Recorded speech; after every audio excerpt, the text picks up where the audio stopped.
Hey man, this is a little bit of an educational video. I don't see or have heard of it very much at all. This was taught to me by my mentor. He's an old 1%er. He taught that to me about 30 odd years ago, when I was learning how to be a 1%er. Geez, 30 years. I don't feel 30 years, but I reckon I look about 25, you reckon? Maybe. Anyway, what we used to do, we used to ride around in the rain together. No big deal. Ride around the rain, get wet, 15 minutes out of the wet. Ride hard to get nice and warm again and dry.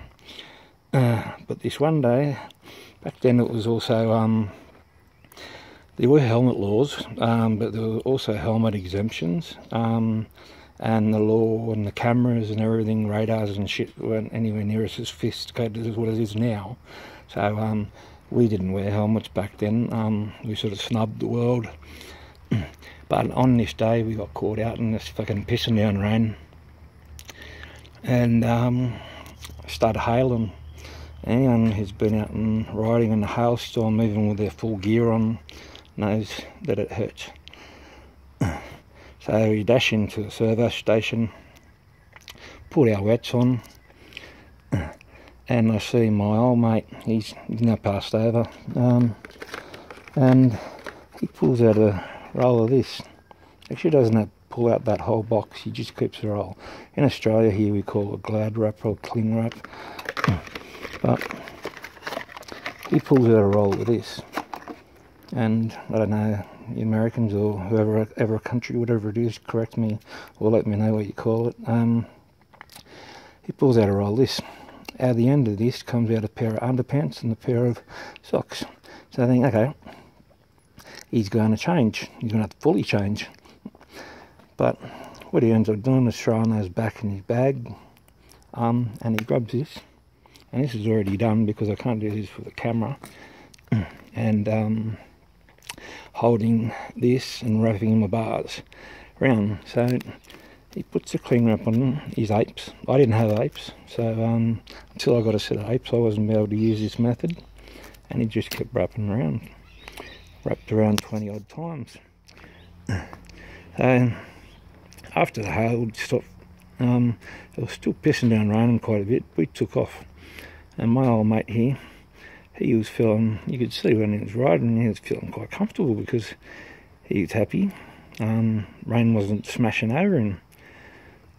So I endeavoured to sort of use this same method myself over the years, and I always carry a roll of this stuff around with me. Unless it's known to be dry for like weeks at a time, then this goes out and something else important goes in.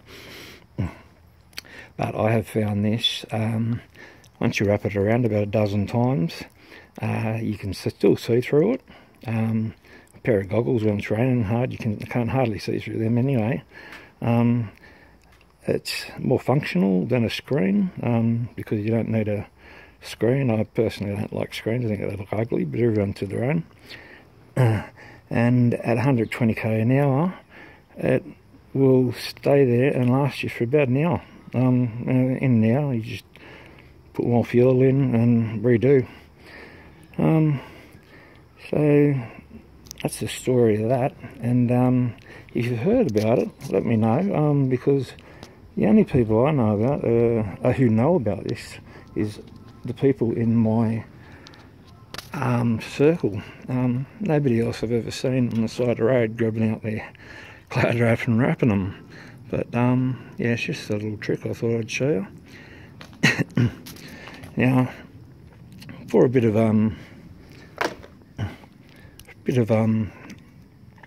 honesty now, I guess, if you want to subscribe to my videos, I don't know how many videos I'm going to do.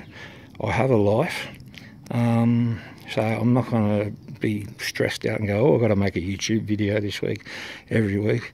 I have a life. I'm going to do what I'm going to do. I'll pump one out whenever I want to pump one out, that's fine. want to subscribe, and that'll let you know if I have loaded up a video. If you like them, I guess like them. If you don't like them, don't like them. Leave a comment. It's fine. Always good to hear positive and negative feedback.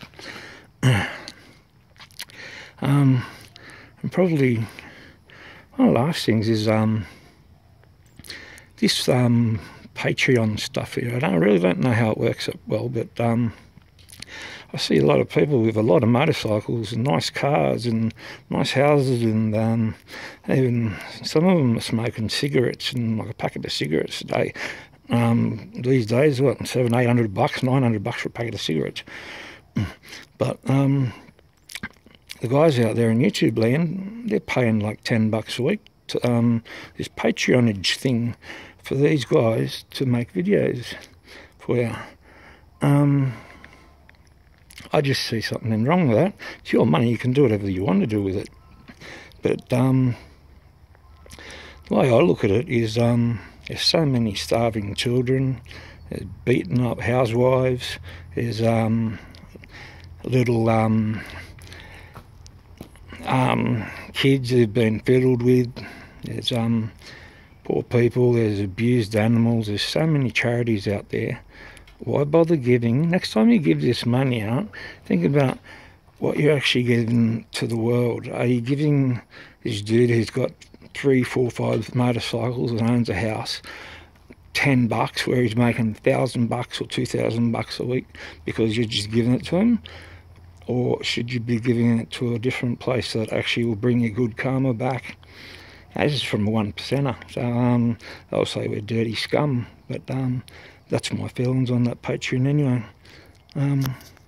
You don't like it, just let me know. You like it, give it a thumbs up. Thank you.